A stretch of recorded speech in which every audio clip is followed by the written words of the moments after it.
Alors qu'en France, les premières étapes d'un déconfinement le 11 mai sont présentées, le sujet du tracking ou traçage divise et l'utilisation d'une application Stop Covid ne fait pas l'unanimité.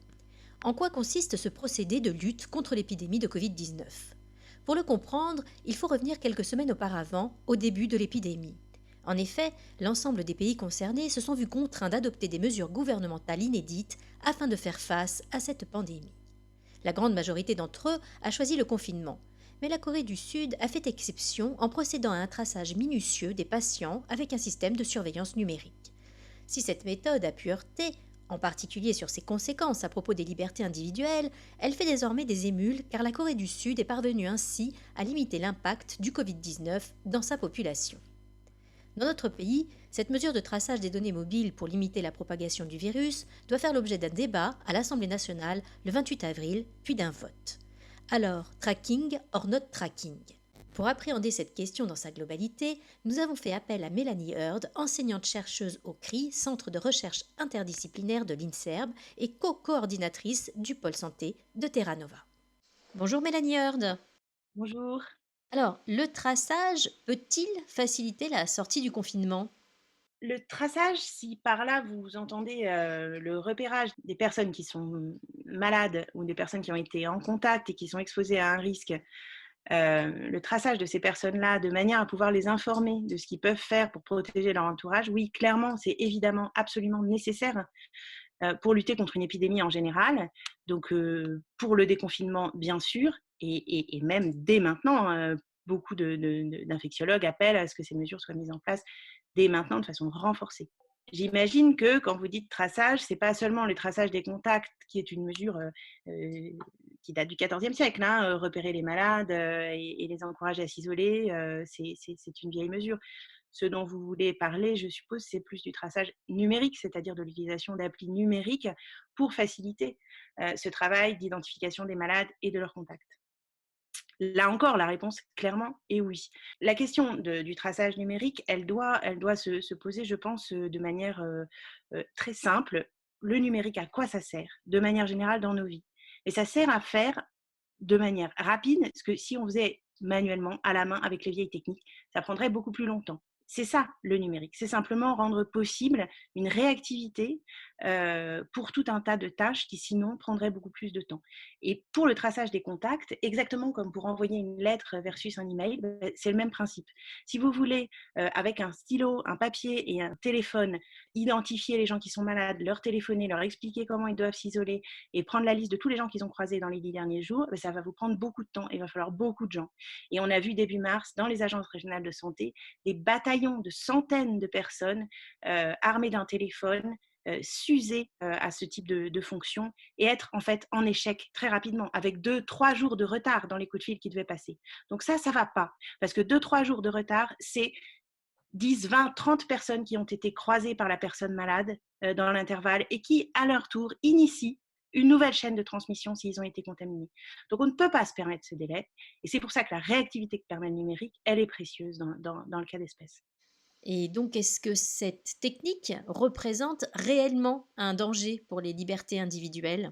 Moi, je dirais qu'il y a deux façons de répondre à cette question. Vous parlez d'un danger pour les libertés individuelles. On se pose la question de si une mesure de santé publique est dangereuse pour les libertés individuelles en fonction de l'efficacité qu'elle peut représenter. On est dans un mode de raisonnement qui est celui de la mise en balance entre des buts qu'on poursuit. D'une part, protéger les libertés, c'est un but constant, et d'autre part, protéger la santé. Donc, de toute façon, cette question, elle va s'aborder dans un certain état d'esprit, et un état d'esprit d'évaluer de la proportionnalité euh, dans ce qu'on recherche. Première chose. Dans cette évaluation de proportionnalité, effectivement, on va se poser la question de quel est le degré de risque pour les libertés individuelles qu'on veut supporter en fonction de l'efficacité qu'on recherche. Et là, on est dans une relative situation finalement simple d'évaluation, puisque il n'y a pas besoin d'aller chercher très loin, finalement, avec une appli qui est volontaire, que les gens peuvent ou non installer dans leur téléphone, et qui protège complètement l'anonymat de leurs données, qui ne permet pas à quiconque, au niveau des autorités, de remonter à leur identité, bon, bah, les risques pour les libertés sont relativement modestes. Alors, moi, je ne suis pas spécialiste de ce type de dispositif. Évidemment, les experts sont divisés et il y aura toujours des risques qui pourront être identifiés dans le fonctionnement de ces outils. Mais je dirais que c'est pour ça que la première étape du raisonnement est importante. De toutes les manières, remettons-nous toujours en situation de nous dire ce qu'on recherche, c'est des risques qui soient proportionnés avec les bénéfices qu'on attend de cette mesure. Et je crois que là, peu de gens diront que c'est compliqué de se faire un chemin dans cette réflexion. Mais alors, quelles sont les autres solutions pour éviter de nouvelles vagues de contamination? Cette question du traçage des contacts, il faut la remettre dans la perspective historique de la santé publique, encore une fois, hein, depuis le XIVe siècle. Face à une épidémie, la diffusion d'un agent infectieux, le savoir-faire des autorités, il est fondé sur une triade de mesures. Euh, Isoler les malades, avertir tous ceux qui ont été en contact avec eux qu'ils sont à risque de devenir eux-mêmes malades et d'être contagieux alors même qu'ils n'ont pas encore de symptômes, et utiliser le traçage des contacts pour faire ces enquêtes de terrain qui permettent de remonter des cas symptomatiques à leur contact et d'avertir tout le monde des bons comportements de prévention à adopter dans ce cas-là, pour stopper la chaîne de transmission. Donc, la question de l'appli numérique, elle ne se pose qu'en fonction de la façon dont on va utiliser ces deux autres mesures, dont elle n'est qu'un complément, dont elle n'est finalement qu'un outil, un moyen. La vraie question, pour moi, aujourd'hui, de la stratégie qu'on se donne, c'est comment on utilise ces outils séculaires que sont la quarantaine des contacts et l'isolement des malades. Comment est-ce qu'on fait pour amener les personnes qui sont des agents de diffusion du virus, bien malgré eux, bien sûr, comment est-ce qu'on fait pour les amener à adopter les comportements qui vont protéger leur entourage et la population dans son ensemble. Et là, bah, la question qu'il faut se poser, c'est comment est-ce qu'on veut les convaincre, quels arguments on va mobiliser pour les convaincre, quels outils on va mettre à leur disposition pour les aider, masques, gel, consignes, soutien psychologique pour quand on est isolé à la maison et malade en plus, angoisse de transmettre à ses proches. Donc il y a toute une dimension de soutien, d'information, de ce qu'on appelle de l'empowerment en santé publique qui est clé.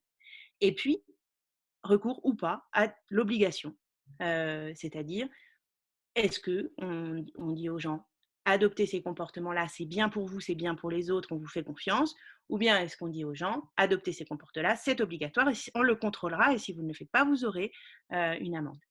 Ça, c'est le vrai débat aujourd'hui qu'on doit se poser. Moi, je n'ai pas la réponse, mais par contre, je pense que ça serait salutaire pour l'ensemble de la population d'avoir les éléments de cette réflexion-là pour bien comprendre où on en est de la réflexion sur les atteintes ou pas aux libertés, le degré de confiance qu'on met dans la population et le degré d'obligation qu'on lui impose.